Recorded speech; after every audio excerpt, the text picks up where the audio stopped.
जिला हरिद्वार के Dhanori PG college में भारतीय ज्ञान परंपरा आधारित 2 दिवसीय राष्ट्रीय सेमिनार का आयोजन किया गया है, जिसमें मुख्य अतिथि के रूप में श्रीदेव सुमन यूनिवर्सिटी के vice chancellor doctor NK Joshi उपस्थित रहे। इस कार्यक्रम में धनोरी कॉलेज के सचिव Adesh Saini, doctor Prashant Kumar Singh, doctor Ram Manohar Singh IIT Roorkee से, doctor Sanjeev Kumar, doctor Alka Saini, doctor Ivanshu और अन्य प्रोफेसर उपस्थित रहे। मुख्य अतिथि के रूप में आए डॉक्टर एनके जोशी ने धनोरी पीजी कॉलेज की प्रशंसा करते हुए बताया कि यहाँ पर भारतीय ज्ञान परंपरा को लेकर जो सेमिनार किए जा रहे हैं, यह बड़ी खुशी की बात है। उन्होंने भागवत गीता के बारे में बताया कि हमारे शिक्षित समाज को भागवत गीता पढ़नी चाहिए, जो हमें मैनेजमेंट सिखाती है। पीजी कॉलेज में भारतीय ज्ञान परंपरा पर 2 दिवसीय जो सेमिनार है, इसमें प्रतिभाग करने का अवसर मिला। बहुत ही अत्यंत एक खुशी की बात है कि जो हमारा धनौरी पीजी कॉलेज है, ये भारतीय ज्ञान परंपरा पर ये सेमिनार कर रहा है और इससे पूर्व भी कई इस तरह के सेमिनार यहाँ पर आयोजित किए गए हैं। जैसा कि आप जानते हैं कि आज के जो हमारा खास तौर पर NEP 2020 है, NEP 2020 में भारतीय ज्ञान परंपरा के एक विषय के रूप में सम्मिलित करना, समाहित करना है। और ये जो सेमिनार है, इसकी जो प्रोसीडिंग्स आएंगी, उसके माध्यम से भी कई जो हमारा विषय वस्तु है, इसके माध्यम से हमारे यहाँ पर संकलन करके उसमें इम्प्लीमेंट कर सकते हैं। जब हम भगवद गीता की बात करते हैं, भगवान श्री कृष्ण ने जब अर्जुन को उपदेश दिए थे और भी उन्होंने जो उपदेश दिए हैं, उसमें क्लियरली उन्होंने बताया कि किस तरह से मैनेजमेंट किया जाए।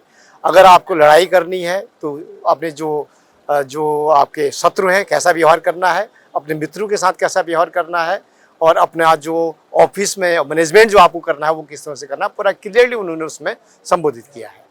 देखिए, बैक लगना वो एक अलग चीज़ है। तो मैं तो यही कहना चाहूँगा कि छात्र पूरी ढंग से पढ़ाई करें, नंबर एक बात। अगर बैक लगती है तो भाई ये तो ठीक है, अगर कोई उत्तीर्ण नहीं हुआ किसी विषय में तो दोबारा उसको देगा तो बैक तो देना ही पड़ेगा उसको। ये जो विश्वविद्यालय के नियम है, नियमानुसार ही कार्य करना पड़ेगा। नई शिक्षा नीति लागू करते हुए तीसरा साल चल रहा, 3rd ईयर है, 2022 में लागू कर दी थी, तीसरा साल अभी हमारा है। एक बैच निकलने वाला है, इस साल हमारा बैच निकल जाएगा। देखिए, कमियों की बात ऐसा कमियां नहीं है, लेकिन हम ये बताते हैं कि भाई कोई भी आप नीति को पहली बार उसको जब क्रियान्वयन करते हैं तो उसमें जो भी आपके जो फीडबैक मिलता है, उन फीडबैक को तो हम दोबारा लोग बच्चों से ले रहे हैं, उनके पेरेंट्स से ले रहे हैं, उन फीडबैक को दोबारा इम्प्लीमेंट किया जाएगा। जहाँ पर जो कमियां हैं, जो खासतौर पर जो स्किल डेवलपमेंट कोर्सेज हैं, क्या क्या स्किल डेवलपमेंट कोर्सेज हो सकते हैं, क्या क्या ओपन इलेक्टिव हो सकते हैं, उसके बारे में अभी विश्वविद्यालय कार्य कर रहा है।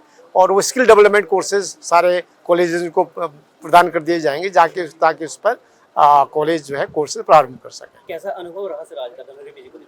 बहुत अच्छा अनुभव रहा।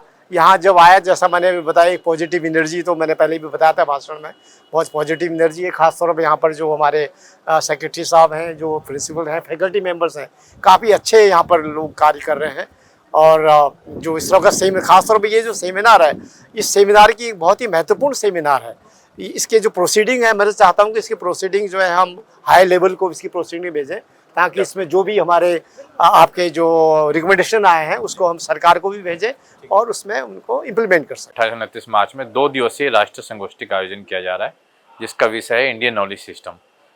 भारत की जो पुरानी परंपरा है और आज का जो नॉलेज सिस्टम है, वो किस तरीके से एकीकृत होकर एक नया नॉलेज सिस्टम डेवलप कर सकते हैं, या जो भारतीय परंपरा है, भारतीय परंपरा का जो नॉलेज सिस्टम है, और उसको यदि हम आज के नॉलेज सिस्टम के साथ कोलैबोरेट करते हैं तो वो किस तरह से फलदायी होगा।